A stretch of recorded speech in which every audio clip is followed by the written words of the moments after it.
الحمدللہ وکفا وسلام علی عبادہ الذین اصطفی اما بعد۔ معزز ناظرین کرام، آج کی اس صفا آن لائن میں میری تقریر کا عنوان ہے والدین کے ساتھ ہمارا کیا برتاؤ ہونا چاہیے۔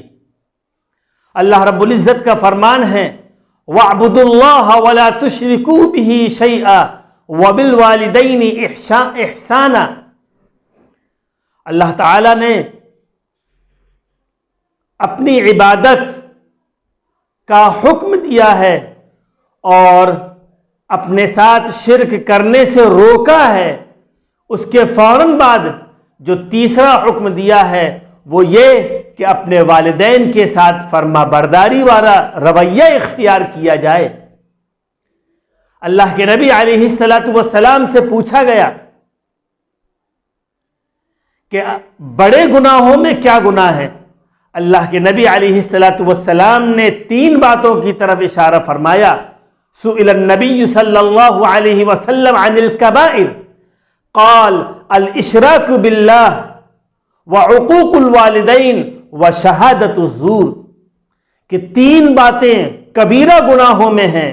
ان میں سے پہلی بات یہ ہے کہ اللہ کے ساتھ شریک ٹھہرایا جائے، دوسری بات والدین کے ساتھ ناروا سلوک اختیار کیا جائے، ان کی فرما برداری سے سبکدوش ہونے کی کوشش کی جائے، ان کے ساتھ نافرمانی والا معاملہ کیا جائے، اور تیسری بات یہ ہے کہ جھوٹی گواہی دی جائے۔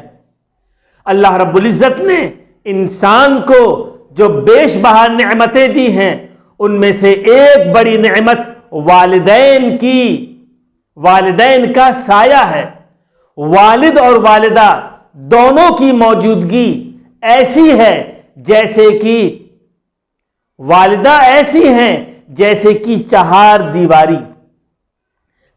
دیواری کے اندر جو بچے ہوتے ہیں وہ تتر بتر نہیں ہوتے، اور والد کی حیثیت ایسی ہے کہ اس چہار دیواری میں سائبان کی چھت کی، کہ اگر چھت ہے اور دیواریں ہیں تو بچے گھر میں محفوظ ہیں، لیکن اگر والد کا سایہ ہٹ گیا اور اوپر سے چھت ہٹ گئی تو کب کون سا پرندہ آ کر، کون سا درندہ چڑھ کر کس بچے کو نوچ لے جائے اور کس بچے کو اچک لے جائے، اس کا اندیشہ ہر وقت رہتا ہے۔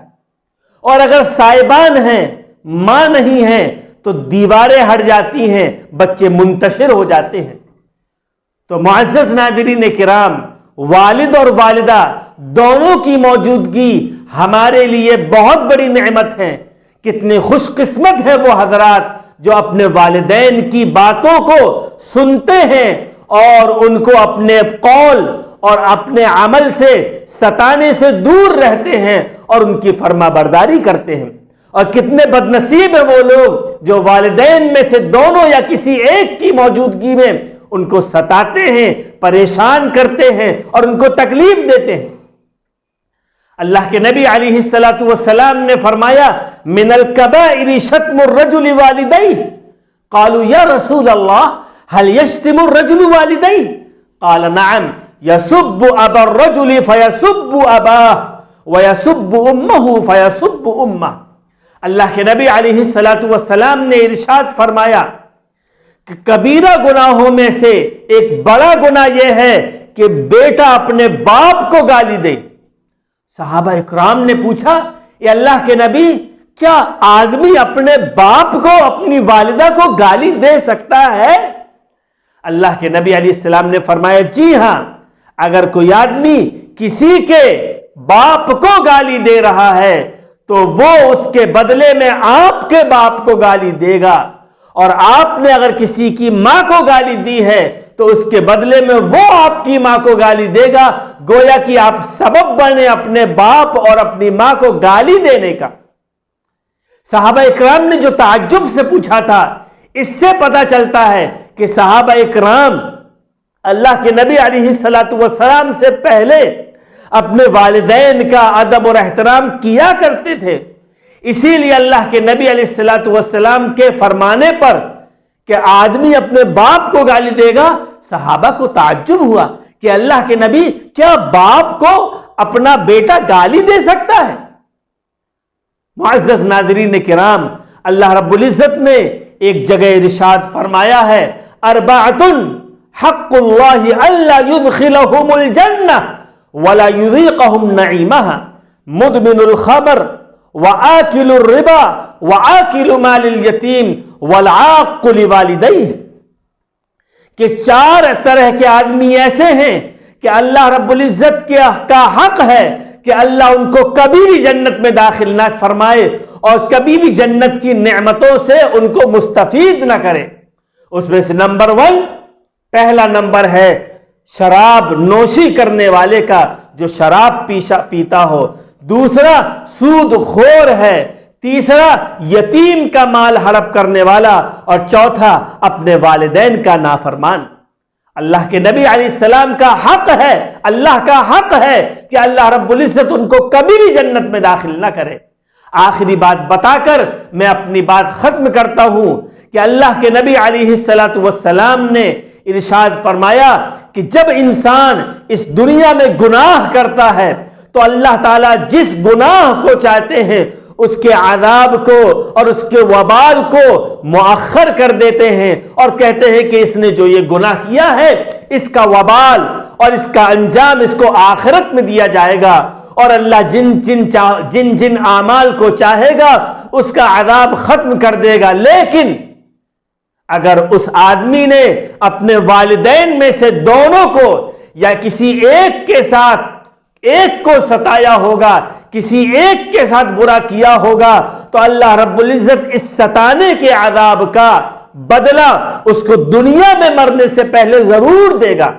چنانچہ اللہ تعالیٰ کے نبی علیہ السلام نے ارشاد فرمایا ہے،